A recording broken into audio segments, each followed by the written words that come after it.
Every year, as the leaves turn gold and the air starts to bite, many gardeners do the same thing. They give up too soon. They see the frost coming and think, well, that's the end of the season. But here's the truth, it doesn't have to be. There's a quiet moment in fall, right before the first hard freeze, when what you do in your garden can decide everything. It's the moment between life and dormancy, between losing what you planted and watching it return stronger come spring. You see, winter doesn't kill a garden because of the cold. It kills it because most gardeners stop preparing. The soil gets tired, the roots dry out, and all that summer effort fades away. But with one simple fall trick, something gardeners from generations past always did, you can protect your soil, lock in warmth, and help your plants breathe easy through the cold months. It's not fancy, it's not expensive, it's wisdom, the kind passed down from those who gardened before we had weather absent, plastic mulch. So before you hang up your gloves and call it a year, let's uncover that old fall trick that can save your garden, and maybe even remind you why you fell in love with gardening in the first place. Meet Mrs. Eleanor May, 78 years young, retired schoolteacher and lifelong gardener. She lives in a quiet neighborhood where maples line the streets and every yard tells a story of the seasons. But while most gardens around her fade into silence when the frost sets in, hers somehow keeps on living. When you walk past her little white fence in December, you can still see a soft green hue in her beds, kale leaves glistening with morning frost, herbs tucked under straw blankets, and marigold stems still standing proud. Neighbors often stop and stare, wondering how on earth she manages to keep her garden breathing when theirs have long surrendered to winter's chill. Eleanor just smiles, wipes her hands on her old flannel apron, and says, "It's not magic, it's care." You don't stop nurturing what you love just because the weather changes. You see, Eleanor's garden is more than soil and seeds. It's her classroom. Every plant reminds her of the lessons she used to teach: patience, preparation, and paying attention to the quiet things. She learned that gardens, much like people, don't die from the cold alone. They fade when they're forgotten. Every autumn, as the winds grow colder, Eleanor begins her quiet ritual. She walks the garden with a notebook and a cup of tea, studying each bed like an old friend. She checks which plants are strong enough to overwinter, which ones need a cozy mulch blanket, and which parts of the soil are crying out for rest. While others rake up every fallen leaf, she saves them. She calls them nature's quilt. She layers them gently over her garden beds, trapping warmth, moisture, and life beneath the surface. It's the same trick her grandmother taught her, a simple act of kindness to the earth that pays back in the spring with blossoms that never fail to return. Eleanor's secret isn't a product or a new gardening gadget. It's wisdom, the kind that comes from years of watching, failing, and trying again. She knows that nature rewards consistency, not convenience. And even at 78, with joints that ache and mornings that start a little slower, she still believes that a garden's heart beats strongest in the coldest months. So while her neighbors hang wreaths and pack away their tools, Mrs. Eleanor May is out there, tending, tucking, and whispering to her plants. Rest now, little ones. Spring will come. Because for Eleanor, gardening isn't just a hobby. It's a promise that life, with the right care, always finds a way to come back. Here's the truth most gardeners don't realize until it's too late. Gardens rarely die because of winter. They die because they weren't ready for it. When the cold creeps in, it doesn't just blanket the ground. It seeps into it. Roots that once reached deep for water begin to freeze. The soil, rich and alive in summer, stiffens and starves. Worms burrow deeper and microbes go dormant, leaving the ground lifeless on the surface. And by the time spring arrives, what's left is hard, cracked soil that has forgotten how to breathe. It's not the cold that kills, it's the shock. The sudden shift from warm abundance to cold neglect. One week, the garden is bursting with life. The next, it's abandoned, stripped bare, and exposed to every icy wind. Most gardeners think covering plants or bringing pots indoors is enough. But the real battle isn't above the soil, it's underneath it. Mrs. Eleanor May learned this lesson the hard way. Years ago, she watched her own garden crumble one winter. Her roses turned black overnight. Her carrots rotted beneath frozen earth, and the once rich soil hardened into a crust that took months to revive. She remembers kneeling in the frost, holding a wilted sprig of thyme, whispering, "You deserved better than this." That winter changed everything. Eleanor realized she had been gardening for the season, not with it. She had treated fall like an ending instead of what it truly is, a beginning in disguise. The garden wasn't dying, it was preparing. It just needed her help to make the transition. You see, most gardeners pack up in October, but the soil still has one last cry for attention. By ignoring it, we leave our gardens vulnerable, open to nutrient loss, erosion, and compaction. When snow melts, the top layer becomes soggy and lifeless, unable to hold the roots that will try to grow again in spring. Eleanor calls this the silent death of a garden, the slow decline that happens when we stop listening to what the soil needs. It doesn't happen overnight. It happens quietly, invisibly, until one spring morning when we plant and nothing responds. But that's where Eleanor's autumn ritual began, a simple, thoughtful act she now swears by. While others close their gardens for the year, she prepares hers for rest, not death. She feeds the soil one last time, protects it from the frost's bite, and gives the roots a warm, living bed to sleep in. It's not about fighting winter, it's about working with it. Understanding that nature never stops, it just slows down. And if you care for your garden during its quiet season, it will reward you with life the moment the first thaw comes. So if you've ever felt that pang of sadness watching your garden fade, remember this, it's not over. It's just waiting for the gardener who knows how to listen, the one who, like Eleanor May, believes that with the right care, even in winter, a garden can still live. Tip 1. The fall blanket. Eleanor's secret begins with what she lovingly calls the fall blanket. It's the simplest, most powerful thing you can do before winter, and it costs almost nothing. Every late October, while her neighbors are bagging leaves and sweeping their yards bare, Eleanor is doing the opposite. She's out there with a rake and a smile, gathering every fallen leaf she can find. Oaks, maples, birch, she calls them gifts from the trees.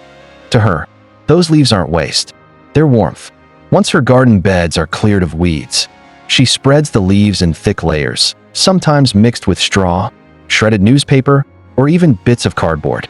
It's like tucking your garden in for a long nap, she laughs. You wouldn't go to bed without a blanket. Why should your garden? That's her secret, insulation. Mulch acts like a quilt over the soil, keeping warmth in and frost out. It protects delicate roots from freezing, stops rain from washing away nutrients, and keeps the earth soft and breathable for spring. Beneath that blanket, life doesn't stop, it just slows down. Worms keep moving, microbes keep working, and the soil keeps healing. And here's something Eleanor always says that sticks with you. Nature never wastes a thing, only people do. When you use what the season gives you, you're working with nature's rhythm, not against it. Eleanor even remembers how her grandmother would send her out to gather straw from the barn every fall. They'd laugh as they spread it over the garden together. This isn't goodbye, her grandmother would whisper to the plants. It's good night. That simple ritual, passed down through generations, became Eleanor's winter survival trick, one she swears by every year. She doesn't buy fancy mulch bags or imported compost. She trusts the land's own leftovers. And the results show. When spring comes, her soil is dark, rich, and full of life. The neighbors' gardens, dry and cracked, take weeks to recover.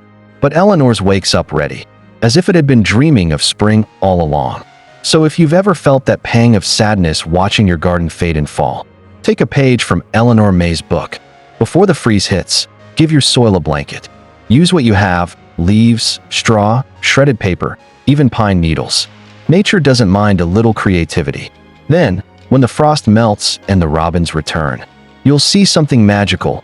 Your garden will breathe again, and you'll know that the simple act of kindness you gave it in fall made all the difference. What do you use to cover your garden for winter? Do you go for leaves, straw, old newspapers, or something totally unique? Share your secret in the comments. Your idea might just inspire another gardener to keep their garden alive this winter. Tip 2. Feed the soil before the sleep. Eleanor has a saying that every gardener should remember. You don't feed a guest after they arrive. You prepare the meal before they come. And in her world, that guest is spring. Before the first frost touches her garden, Eleanor begins her second ritual, feeding the soil before it sleeps. To her, The garden isn't just a collection of plants. It's a living body. The soil is the stomach, and compost is its nourishment. So before winter settles in, she spreads a generous layer of homemade compost across every bed, like a chef seasoning her favorite dish. Her compost isn't fancy or store-bought. It's humble, built from kitchen scraps, crushed eggshells, old coffee grounds, and the tea bags from her morning routine. Bits of vegetable peel, wilted lettuce leaves, even banana peels, nothing goes to waste. She stirs it all through the year, letting time and microbes do the magic. And just before winter's chill, she sprinkles it right over her garden beds. People think composting ends when the cold starts, she says, smiling as her breath fogs in the cool air. But that's when the real slow cooking begins. Winter doesn't stop the microbes. They just take their time. They're still down there, working quietly, breaking things down, cooking up life for spring. As snow begins to fall, that layer of compost slowly decomposes under the mulch, feeding the soil from within. When the thaw comes, what was once waste has turned into rich, dark nourishment. The worms return, the roots stretch out again, and the garden wakes up hungry, but already fed. Eleanor compares it to tucking a child into bed after a warm meal. You rest better when you're nourished, she says. And so does the soil. Her neighbors often ask why her garden springs to life so quickly each year. While they're rushing to mix fertilizers in April, Eleanor's soil is already alive, soft, fertile, and bursting with nutrients. Because she did the work months before. She believes that fall composting isn't just about improving your garden. It's about respecting the natural rhythm of rest and renewal. Even when everything looks still, life is happening below the surface. Nature never truly stops. It just shifts gears. So before you hang up your gardening gloves for the season, take one last moment to give your soil a gift. Spread that compost, even if it's just a thin layer. Your winter microbes will thank you, and your spring garden will prove it. Do you keep composting through winter, or do you pause until spring? Let's talk in the comments. Your method might help another gardener discover a better way to keep their soil alive through the cold. Tip 3. The mini greenhouse trick. Eleanor May doesn't believe in waste. She believes in wisdom. And sometimes, that wisdom looks like a pile of old plastic bottles stacked by the garden fence. While most people toss them into the bin, Eleanor sees them as her secret winter soldiers, protectors of life in the cold. Every autumn, she gathers every clear bottle she can find, water jugs, soda bottles, even old milk containers. With a careful snip of her garden shears, she cuts off the bottoms, turning each one into a tiny dome. Then, as the temperatures begin to drop, she gently places them over her young plants, lettuce, spinach, parsley, anything brave enough to keep growing in the chill. They trap warmth, block the wind, and protect seedlings from frostbite, she explains. It's like giving each plant its own little jacket. From a distance, Eleanor's garden looks like it's dotted with crystal bubbles, shimmering under the weak winter sun. But up close, you can see tiny shoots inside, green, hopeful, and alive. Beneath each bottle, the air is just a few degrees warmer. But that's all it takes to make the difference between life and death for fragile seedlings. And it's not just bottles. Eleanor reuses old window panes, broken picture frames, and even clear food containers. Anything that lets in sunlight and traps heat becomes part of her garden's defense system. Her neighbors call it the patchwork greenhouse, but Eleanor calls it making do the old-fashioned way. She remembers how her father used to prop old glass doors over there. Vegetable rows when she was a little girl. We didn't have fancy greenhouses, she laughs. We just used what we had, and it worked. Science agrees. Those makeshift domes create a microclimate, capturing the sun's rays during the day and holding in warmth through the night. They block harsh winds, reduce evaporation, and keep frost from settling on the tender leaves. It's nature's version of central heating, powered by creativity and care. Eleanor's favorite part? Taking off each bottle in early spring and seeing new growth waiting. Underneath, green, strong, and ready to thrive. That's when I know it worked, she says softly. That's when I know they made it through the night. Her lesson is simple but powerful. You don't need money to protect your garden. You just need imagination. Whether it's bottles, old windows, or plastic food trays. Every gardener has something that can become a shield for new life. So before winter rolls in, Look around your home. The very thing you were about to throw away might just be the thing that saves your garden this season. Would you try this bottle greenhouse trick in your garden? Or do you have your own creative way to beat the frost? Share your ideas in the comments. You might spark inspiration for another gardener getting ready for winter. Winter mornings in Eleanor May's garden are quiet, almost sacred. The air feels heavier, the snow softens every sound, and the world seems to pause for just a little while. From her kitchen window, she can see the gentle mounds of white covering her garden beds. To anyone else, it might look like nothing is left, just silence and snow. But Eleanor knows better. She wraps her shawl around her shoulders, cradles a warm cup of tea, and whispers, "They're resting." Because under that blanket of frost and stillness, life is quietly preparing its return. The roots are sleeping, the soil is healing, and the promise of spring is already written beneath the surface. Eleanor smiles because she understands what so many forget: gardening, like life, isn't about endless growth. It's about rhythm, patience, and faith in the unseen. She's learned that some seasons aren't meant for blooming. They're meant for resting, for gathering strength, for letting the cold do its quiet work of renewal. Gardening taught me that endings are just new roots waiting to grow again, she says softly. And that's true for plants and for people. At 78, Eleanor has seen many seasons come and go, in her garden and in her life. She's lost friends, faced winters of her own, and still, every spring, she plants again. Because gardening isn't just about tending the earth, it's about believing in tomorrow. Every seed she buries is a declaration of hope. When she brushes snow off her window ledge, she sees not death, but dormancy. Not an ending, but a pause before another beginning. And maybe that's why her garden feels so alive, because she treats it the way she treats herself, with gentleness, patience, and an unshakable belief that even after the coldest season, warmth will return. Eleanor's story isn't just about keeping a garden alive, it's about keeping yourself alive through every changing season. Whether you're 78 or 58, every gardener knows that resilience is built in the waiting, and that beauty often begins underground, long before the bloom. So the next time you look out at your frozen garden, don't feel discouraged. Remember Eleanor's quiet smile, her simple rituals, and her faith in the unseen. Because even in winter, your garden and your spirit are still growing. When you look out at your winter garden, what does it make you feel? Hope, nostalgia, peace? Share your thoughts below. Your story might touch another gardener's heart this season. As the snow settles softly across Mrs. Eleanor May's backyard, there's a sense of peace, a stillness that speaks louder than any summer bloom.